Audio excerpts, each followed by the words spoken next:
നമസ്കാരം പ്രിയമുള്ളവരെ, കഴിഞ്ഞ വീഡിയോയിൽ 2021 കേരള നിയമസഭാ തിരഞ്ഞെടുപ്പിൽ അവസാന നിമിഷം വരെ ഉദ്വേഗം പകർന്നു നൽകിയ ചില മണ്ഡലങ്ങളിലെ തെരഞ്ഞെടുപ്പ് റിസൾട്ടിനെ നമ്മൾ വിശകലനം ചെയ്തിരുന്നു.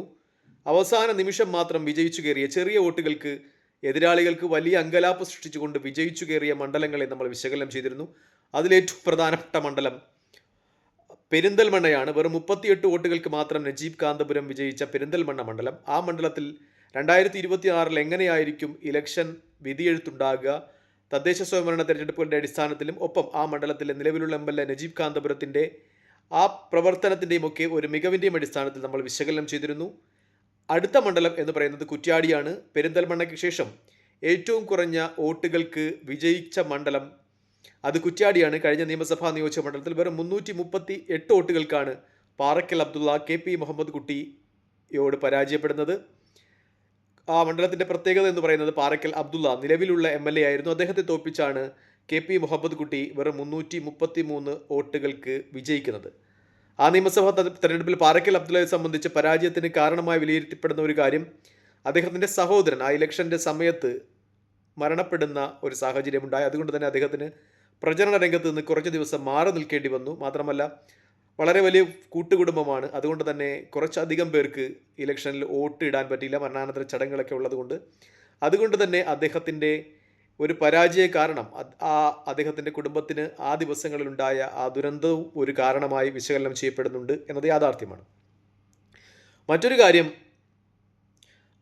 ആദ്യം ഇത് കേരള കോൺഗ്രസ് എമ്മിന് LDFിൽ എത്തിയ കേരള കോൺഗ്രസ് എമ്മിന് നൽകുവാൻ തീരുമാനിച്ച സീറ്റായിരുന്നു. മുഹമ്മദ് ഇക്ബാലിന് ആ സീറ്റ് നൽകി. അദ്ദേഹം പ്രചരണ രംഗത്തേക്ക് ഇറങ്ങുന്ന സമയത്താണ് പ്രാദേശിക CPM നേതൃത്വം അവിടെ CPMൻ്റെ തന്നെ സ്ഥാനാർത്ഥിയെ വേണം എന്ന രീതിയിൽ പ്രകടനങ്ങളൊക്കെ നടത്തുന്നത്. അങ്ങനെ മുഹമ്മദ് ഇക്ബാലിനെ മാറ്റി KP മുഹമ്മദ് കുട്ടി എന്ന് പറയുന്ന CPM സ്ഥാനാർത്ഥിയെ കൊണ്ടുവരികയായിരുന്നു. മുഹമ്മദ് കുട്ടിയെ പ്രഖ്യാപിച്ചതിന് ശേഷം മാറ്റുകയായിരുന്നു. ഒരുപക്ഷെ മുഹമ്മദ് കുട്ടി ആയിരുന്നുവെങ്കിൽ പാർട്ടി ചിഹ്നം ഒന്നുമില്ലാതെ മുഹമ്മദ് കുട്ടി അല്ല ഇക്ബാലായിരുന്നു മത്സരിച്ചതെങ്കിൽ ഒരുപക്ഷെ അവിടെ പാറക്കൽ അബ്ദുള്ളയ്ക്ക് വിജയസാധ്യത ഉണ്ടായിരിക്കുമായിരുന്നു എന്നൊരു വിശകലനം കൂടി നടത്തപ്പെടുന്നുണ്ട്. കാരണം CPMൻ്റെ സ്ഥാനാർത്ഥി വരുമ്പോഴും കേരള കോൺഗ്രസ് എമ്മിൻ്റെ സ്ഥാനാർത്ഥി വരുമ്പോഴും 2 ഇഫക്റ്റാണ് ഉണ്ടാകുന്നത് എന്നത് വളരെ വലിയ പ്രത്യേകതയാണ്. പ്രത്യേകിച്ചും CPM സ്ഥാനാർത്ഥിയാകുമ്പോൾ പാർട്ടി മിഷനറി കുറച്ചുകൂടി ആക്റ്റീവായി വർക്ക് ചെയ്യുന്ന ഒരു സംവിധാനമുണ്ട്. ആ കുറച്ച് ഘടകങ്ങളാണ് പാറക്കൽ അബ്ദുള്ളയ്ക്ക് വിനയായത് എന്ന് ആണ് ഏറ്റവും പരമപ്രധാനമായ സത്യം. നിർഭാഗ്യം കൊണ്ട് അദ്ദേഹത്തിന് 333 വോട്ടുകൾക്ക് പരാജയപ്പെടേണ്ടി വന്നു എന്നതാണ് ഏറ്റവും പരമപ്രധാനമായ യാഥാർത്ഥ്യം. 2016 വലിയ കടുത്ത മത്സരമാണ് അവിടെ നടന്നിട്ടുള്ളത്. ആ മണ്ഡലത്തിൽ നടന്നത്. KK ലതികയെ പരാജയപ്പെടുത്തിയത് 1157 വോട്ടുകൾക്ക് മാത്രമാണ്. അതായത് കഴിഞ്ഞ 2-3 ഇലക്ഷനിലായിട്ട് വളരെ കടുത്ത മത്സരം കേരളത്തിൽ നടക്കുന്ന ഒരു നിയമസഭാ നിയോജക മണ്ഡലമാണ് കുറ്റ്യാടി എന്ന കാര്യത്തിൽ സംശയമില്ല. 2011 KK ലതിക സുപ്പി നരിക്കാട്ടേരി എന്ന് പറയുന്ന മുസ്ലിം ലീഗ് സ്ഥാനാർത്ഥിയെ പരാജയപ്പെടുന്നത് 6972 വോട്ടുകൾക്കാണ് എന്നൊരു പ്രത്യേകതയുമുണ്ട്. നമ്മൾ തദ്ദേശ സ്വയംഭരണ തെരഞ്ഞെടുപ്പുകളുടെ റിസൾട്ടിൻ്റെ അടിസ്ഥാനത്തിൽ ഒന്ന് വിലയിരുത്തുമ്പോൾ ആയഞ്ചേരി പഞ്ചായത്ത് UDF ആണ് നേടിയത്. 12 സീറ്റ് UDFനുണ്ട്, 6 സീറ്റ് LDFനുണ്ട്, BJPക്ക് 0 സീറ്റാണ്. ഈ നിയമസഭാ നിയോജക മണ്ഡലത്തിൽ ഒട്ടുമിക്ക പഞ്ചായത്തുകളിലും എനിക്ക് തോന്നുന്നു ഒരു പഞ്ചായത്തിലും BJPക്ക് സീറ്റില്ല എന്നാണ് തോന്നുന്നത്. കുന്നുമ്മൽ പഞ്ചായത്തിൽ വരുമ്പോൾ അവിടെ 6 സീറ്റ് UDF, 9 സീറ്റ് LDF, ആ പഞ്ചായത്ത് LDF നേടുന്നു. കുറ്റ്യാടി പഞ്ചായത്ത് എത്തുമ്പോൾ 7 സീറ്റ് UDF, LDF 8 സീറ്റ്, 1 സീറ്റിൻ്റെ വ്യത്യാസം മാത്രമേ ഉള്ളൂ കുറ്റ്യാടിയിൽ. പുറമേരി പഞ്ചായത്ത് എത്തുമ്പോൾ 12 seat UDF, 7 seat LDF. Maniyur panchayat എത്തുമ്പോൾ 10 സീറ്റ് UDF, 11 സീറ്റ് LDF, 1 സീറ്റിൻ്റെ വ്യത്യാസം. തിരുവള്ളൂർ പഞ്ചായത്ത് എത്തുമ്പോൾ 9 seat UDF, 5 seat LDF. Velam panchayat എത്തുമ്പോൾ 4 seat UDF, 11 seat LDF. Valiyapally panchayat എത്തുമ്പോൾ 9 seat UDF, 12 seat LDF, 0 seat BJP. ഞാൻ നേരത്തെ പറഞ്ഞതുപോലെ BJPക്ക് അവിടെ സീറ്റുകളൊന്നുമില്ല ഒരു പഞ്ചായത്തിലും. പഞ്ചായത്തുകളുടെ ആകെ കണക്കെടുക്കുമ്പോൾ UDF 3 പഞ്ചായത്തുകളും LDF 5 പഞ്ചായത്തുമാണ് ഇവിടെ നേടിയിട്ടുള്ളത്. അതായത് LDFൻ്റെ 2 പഞ്ചായത്തുകളുടെ ഒരു മികവുണ്ട്. പ്രത്യേകിച്ച് നമ്മൾ കോഴിക്കോട് ജില്ലയിൽ ആകമാനം ഒരു ഇലക്ഷൻ റിസൾട്ട് എടുക്കുമ്പോൾ UDF വലിയ പ്രകടനം കാഴ്ചവെക്കുമ്പോഴും കുറ്റ്യാടിയിൽ LDF തന്നെയാണ് മുന്നിൽ എന്ന ഒരു പ്രത്യേകതയുണ്ട് എന്നതാണ് ഏറ്റവും പരമപ്രധാനമായ ഒരു യാഥാർത്ഥ്യം. പക്ഷേ ചില പഞ്ചായത്തുകൾ, മണിയൂറിൽ 10-11, UDF 10, LDF 11, ഒറ്റ സീറ്റിൻ്റെ വ്യത്യാസം മാത്രമേ ഉള്ളൂ. അതുപോലെ കുന്നുമ്മലിൽ കുറ്റ്യാടിയിൽ UDF 7, LDF 8, അങ്ങനെ അവിടെയും UDFൻ്റെ ഒറ്റ സീറ്റിൻ്റെ മെജോറിറ്റി ഉള്ളൂ എന്നൊരു പ്രത്യേകതയുണ്ട്. കടുത്ത മത്സരം കഴിഞ്ഞ നിയമസഭാ തെരഞ്ഞെടുപ്പിലെ പോലെ തന്നെ ഈ തദ്ദേശ സ്വയംഭരണ തെരഞ്ഞെടുപ്പിലും ആ മണ്ഡലത്തിൽ നടന്നിട്ടുണ്ട് എന്നത് വ്യക്തമാണ്. ജില്ലാ പഞ്ചായത്ത് ഡിവിഷനുകളിലുമൊക്കെ ഏകദേശം തുല്യം നിൽക്കുന്ന ഒരു സ്ഥിതിവിശേഷമാണുള്ളത്. ലോക്സഭയിലാണെങ്കിൽ 2024 ലോക്സഭാ ഇലക്ഷൻ ഷാഫി പറമ്പിൽ ഈ മണ്ഡലത്തിൽ നിന്നും ശൈലജ ടീച്ചറിനേക്കാൾ ഏകദേശം 22,000-ൽ പരം വോട്ടുകൾക്ക് ലീഡുണ്ടായിരുന്നു.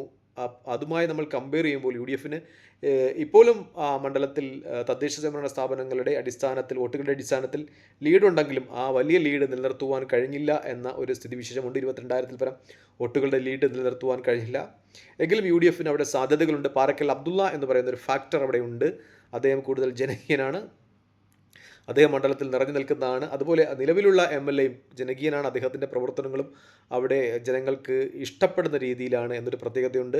മറ്റൊന്ന്, പാറക്കൽ അബ്ദുള്ളയുടെ പേര് നാദാപുരത്ത് കൂടി പറഞ്ഞു കേൾക്കുന്നുണ്ട്. കുറ്റ്യാടി നാദാപുരം ഒരു പക്ഷേ വെച്ചുമാറാനുള്ള സാധ്യതകൾ ചർച്ച ചെയ്യപ്പെടുന്നുണ്ട് എന്നതും യാഥാർത്ഥ്യമാണ്. എന്തായാലും കുറ്റ്യാടി മണ്ഡലത്തിൻ്റെ ഒരു അവലോകനം നമ്മൾ 2026 എടുക്കുകയാണെങ്കിൽ കടുത്ത മത്സരത്തിന് തന്നെ 2021 പോലെ സാധ്യതയുണ്ട് എന്ന് തന്നെയാണ് വിശദീകരണങ്ങളും വിശകലനങ്ങളും ഒക്കെ വരുന്നത്. യു ഡി എഫ് പൊതുവെ കോഴിക്കോട് ജില്ലയിൽ വലിയ നേട്ടമുണ്ടാക്കുവാനുള്ള സാധ്യതകളുണ്ട്. കോൺഗ്രസ് ഒരുപക്ഷെ അവിടെ അക്കൗണ്ട് തുറക്കാൻ സാധ്യതയുണ്ട്. കാരണം കഴിഞ്ഞ പതിറ്റാണ്ടുകളായി കോൺഗ്രസ്സിന് ഒരു MLA ഇല്ലാത്ത ജില്ലയാണ് കോഴിക്കോട്. പക്ഷേ ഇപ്പോൾ നാദാപുരത്ത് നിന്ന് ഒക്കെ കോൺഗ്രസ്സിന് സീറ്റ് ഉണ്ടാകുവാനുള്ള സാധ്യതയുണ്ട് എന്ന റിപ്പോർട്ടുകൾ തന്നെയാണ് പുറത്തു വരുന്നത്. കാരണം അവിടെ ഷാഫി പറമ്പിൽ എഫക്റ്റ് വളരെ കാര്യക്ഷമമായി തന്നെ പ്രവർത്തിക്കുവാനുള്ള സാധ്യതയുണ്ട്. അദ്ദേഹം ആ മേഖലയിൽ വടകര ലോക്സഭാ മണ്ഡലത്തിന് കീഴിൽ വരുന്ന നിയമസഭാ മണ്ഡലങ്ങളിലൊക്കെ വളരെ കാര്യക്ഷമമായ ഇടപെടലുകൾ നടത്തുന്നുണ്ട്. അതിൻ്റെ ഒരു പ്രതിഫലനം കുറ്റ്യാടിയിലും ഉണ്ടാകുവാനുള്ള സാധ്യതകൾ തള്ളിക്കളയുന്നില്ല. ഷാഫി പറമ്പിൽ എഫക്റ്റും ഒരുപക്ഷെ പാറക്കൽ അബ്ദുള്ള എഫക്റ്റും ഒന്നു ചേരുകയാണെങ്കിൽ ആ മണ്ഡലം യു ഡി എഫിലേക്ക് പോകുവാൻ തിരിച്ചു വരുവാനുള്ള സാധ്യത തന്നെയാണ് വിശകലനം ചെയ്യപ്പെടുന്നത്. കാരണം ചെറിയ ഭൂരിപക്ഷത്തിന് കഴിഞ്ഞ 2 ഇലക്ഷനുകളിലും യു ഡി എഫ് നേടുകയും യു ഡി എഫ് നഷ്ടപ്പെടുകയും ചെയ്ത മണ്ഡലമാണ് അവിടെ. അതുകൊണ്ട് തന്നെ ഷാഫി പറമ്പിലിൻ്റെ ഒരു ഇഫക്റ്റ് കൂടി ചേരുമ്പോൾ ആ മണ്ഡലം ഒരുപക്ഷെ യു ഡി എഫ് നിലനിർത്തുവാനുള്ള സാധ്യത ഉള്ളതിനോടൊപ്പം തന്നെ LDF ൻ്റെ ജനകീയനായ MLA ആണ് അവിടെ ഉള്ളത്.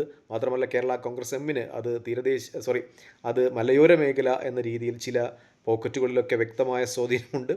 ആ വോട്ടുകൾ കഴിഞ്ഞ തദ്ദേശ സ്വയംഭരണ തെരഞ്ഞെടുപ്പിൽ യു ഡി എഫിലേക്ക് തിരികെ എത്തിയെന്നൊരു വിശകലനം അവിടുത്തെ UDF നേതാക്കന്മാർ നൽകുന്നുണ്ട് കുറ്റ്യാടി മണ്ഡലത്തിൽ. പക്ഷേ ആ വോട്ടുകൾ കൂടി LDF ചേരുകയാണെങ്കിൽ അവിടെ LDF നിലനിർത്തുവാൻ കഴിയും. പക്ഷേ ഷാഫി എന്ന് പറയുന്നത് കേരളത്തിൽ ഏറ്റവും കൂടുതൽ ജനങ്ങളെ സ്വാധീനിക്കുവാൻ കഴിയുന്ന ഒരു യുവജന നേതാവാണ്.